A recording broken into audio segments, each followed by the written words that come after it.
Hi viewers, welcome to our channel. ప్రస్తుతం మనతో పాటు senior producer and political analyst triple Chittibabu గారు ఉన్నారు. వారితో ఒకసారి మాట్లాడదాం. సార్ నమస్కారం సార్. నమస్తే.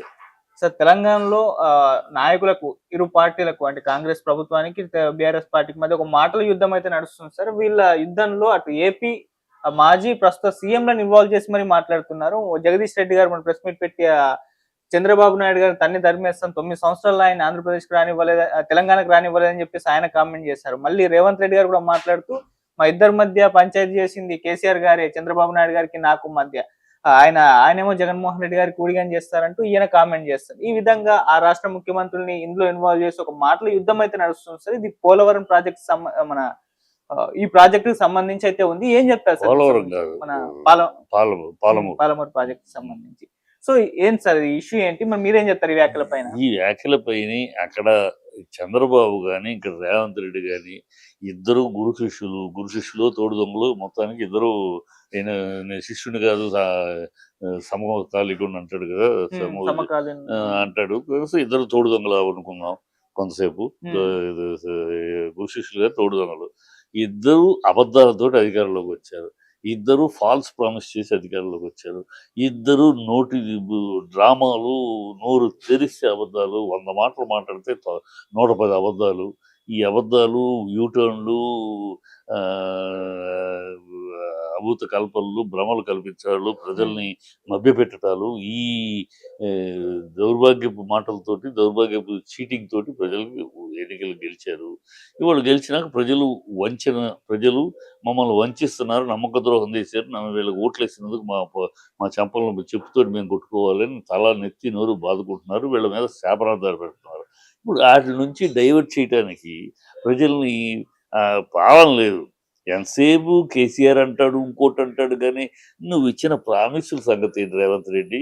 నువ్వు ఇచ్చిన ప్రజలకు చెప్పిన మాటలు ఎంతసేపు మూటలు సర్దుకుంటాం, సూట్ కేసులు సర్దుకుంటాం, అధిష్టానాన్ని పంపించడం, దాని మీద ఉన్న ఏకాగ్రత, దాని మీద ఉన్న కాన్సన్ట్రేషను, అక్కడికి వెళ్ళి రాహుల్ గాంధీ కాళ్ళ దగ్గర కూర్చోడానికి, అక్కడ సోనియా గాంధీ కాళ్ళు పిసరటానికి ఉన్నంత ఓపిక, ఉన్నంత ప్లానింగు నీకు రాష్ట్ర ప్రజల మీద, రాష్ట్రానికి మనం గెలిపించిన ప్రజల మీద బాధ్యత లేదు.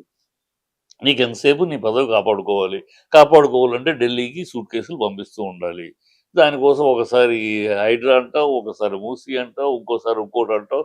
ఏదో బెదిరింపు స్కీములో కాంట్రాక్టర్ని బిల్డర్స్ని బ్లాక్మెయిల్ చేస్తూ వసూలు చేసి ఆ సూట్ కేసులు అక్కడ పంపిస్తారు. అది పంపిస్తున్నంత కాలం నువ్వు ఉంటావు. నువ్వు ఎప్పుడు అక్కడ తగ్గుతావు, కోమటిరెడ్డి వెళ్తాడు. వీళ్ళ కార్యక్రమం అంతా ఎవడు పవన్ కళ్యాణ్ సరే రేవంత్ రెడ్డి ఎప్పుడు దింపాలని కోమటిరెడ్డి పైన ఎలా అడ్డుకోవాలని రేవంత్ రెడ్డి. ఈ సమస్యలు తప్పితే వీళ్ళకి, ఈ కొట్లాట తప్పితే అక్కడ బట్టి విక్రమార్క రెడీగా కూర్చున్నాడు దళిత ముఖ్యమంత్రి అని.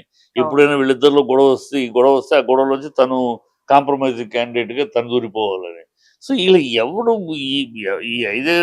ఈ పరిపాలన ప్రజలు మనకి ఇచ్చిన పట్టం కట్టిన దాన్ని మనం పరిపాలన తీసుకోవాలి. ఇప్పటికే దేశం మొత్తం మీద కాంగ్రెస్ 0-0-0-0 అని వస్తుంది ఎక్కడి నుంచున్నా. ఇక్కడ ఏదో ఒక ఈక్వేషన్లో పొరపాటున వచ్చారు. గెలిచిన 60 అయితే ఓడిపోయిన 54 కాన్స్టిట్యూన్సీలు ఓడిపోయారు. ఇదేదో పెద్ద తన్నుకుంటూ వచ్చాం, కుమ్ముకుంటూ వచ్చాం, తొక్కుకుంటూ వచ్చారు. పిచ్చవాగుడు, గాలివాగుడు వాగుతాడు రేవంత్ రెడ్డి. తన్నుకుంటూ రావడం ఏంటి? 60లో గెలిచి 54 ఓడిపోయి 62 గెలిస్తే నువ్వు తొక్కుకుంటూ వచ్చావా? పిచ్చి కోతలు వీధి రౌడీ మాటలు మాట్లాడతాడు. సీఎం హోదా లేదు, సీఎం స్థాయి లేదు, ఆ నోటికి అదుపు లేదు, పదుపు లేదు, ఒక సంస్కారం లేదు, ఒక సభ్యత లేదు. మాట్లాడే ఆయన కాలు విరిగి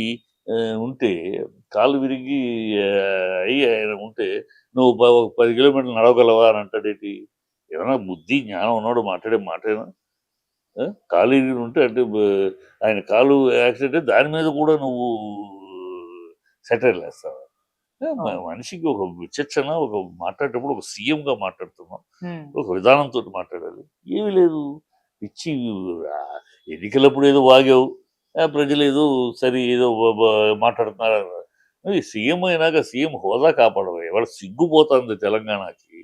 తెలంగాణ ఒకప్పుడు ఈ సంవత్సరాల క్రితం తెలంగాణ 10 ఏళ్ళు తల ఎత్తుకు తిరిగింది. ఢిల్లీలో తెలంగాణ అంటే భారతదేశంలోని తెలంగాణ అంటే ఎమర్జింగ్ స్టేట్ అని కళ్ళు పైకెత్తి చూశారు. ఏం తెలంగాణ, ఏమి కేసీఆర్ అని. ఉమ్, అలాంటి తెలంగాణని ఆ బ్రాండ్ ఇమేజ్‌ని నాశనం చేసి ఇవాళ తెలంగాణ అంటే ఎక్కడయ్యా తెలంగాణ అంటే సోనియా గాంధీ కాళ్ళ దగ్గరో, రాహుల్ గాంధీ కాళ్ళ దగ్గరో పడుంటారు కొంతమంది. ఆ పడుండే వాళ్ళలో ఒకడు మా ముఖ్యమంత్రి చెప్పుకునే దీన స్థితికి దిగజార్చారు. తెలంగాణ పౌరుషాన్ని, తెలంగాణ ఆత్మాభిమానాన్ని, తెలంగాణ పోరాట పటిమని మొత్తం మంట కలిపి తెలంగాణను ఒక బాంఛన్ కాల్ముక్త దొర అని దాస్యం చేసి రాష్ట్రం కింద మార్చారు దౌర్భాగ్యులు ఈ కాంగ్రెస్. ఉమ్, ఈ కాంగ్రెస్ ఇలాగ మాట్లాడతారు. నువ్వు రేపొద్దున రేవంత్ రెడ్డి తనకి ఏదైనా జ్వరం వచ్చినా, తనకేదైనా విరోచనాలు అయినా కూడా కేసీఆర్ వల్లే నాకు విరోచనాలు కూడా చెప్తాడు. అంతే. అంత అవును. అంత దిగజారుడు మాటలతో దిగజారుడు రాజకీయాలు జరిపితే ఉమ్, ఇంకోటి వాళ్ళకి చేత కాదు. ఎంతసేపు ఒకళ్ళని తిడుతూ ఇప్పుడు రాహుల్ గాంధీ దేశంలో పైన ఉన్నాడు కదా! ఎంతసేపు పొద్దున్న లెగిస్తే మోడీని తిట్టడం, హిందూ మతాన్ని తిట్టడం, హిందూ మతాల మీద కమెంట్ చేయటం, హిందూ మతాన్ని కమెంట్ చేసిన వాళ్ళని నెత్తిన పెట్టుకుంటాం, ఈ దేశాన్ని తిట్టేవాడిని పెట్రోడా లాంటి వాడిని కూడా తన ముఖ్య సలహాదారుగా పెట్టుకుంటాం, మోడీని తిడుతున్నాం. ఇదే పని వాళ్ళ నాయకుడికి. అందుకని ప్రజలు ఎక్కడెక్కడ గుండు సున్నా, గుండు సున్నా, గుండు సున్నా పంపిస్తున్నారు కాంగ్రెస్‌కి. ఉమ్, ఆ! వీడిప్పుడు ఆ శిష్యుడే కదా!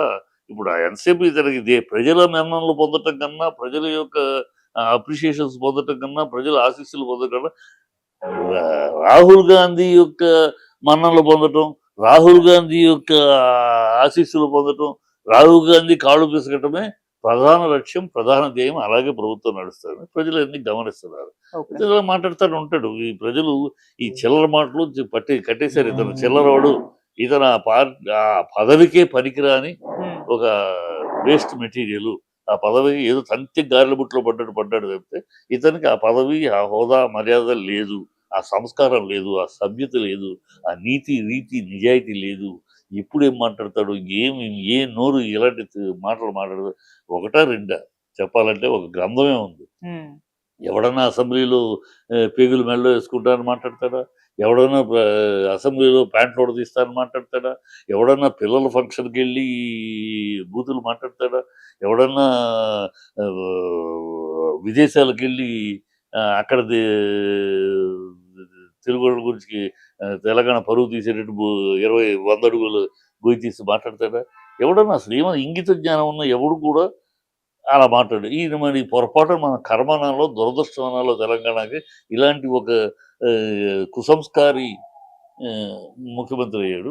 ఇలాగే ఉంటాయి. అలాంటోళ్ళు ముఖ్యమంత్రి అయినప్పుడు ఏముంటది? ఇలాగే ఉంటది.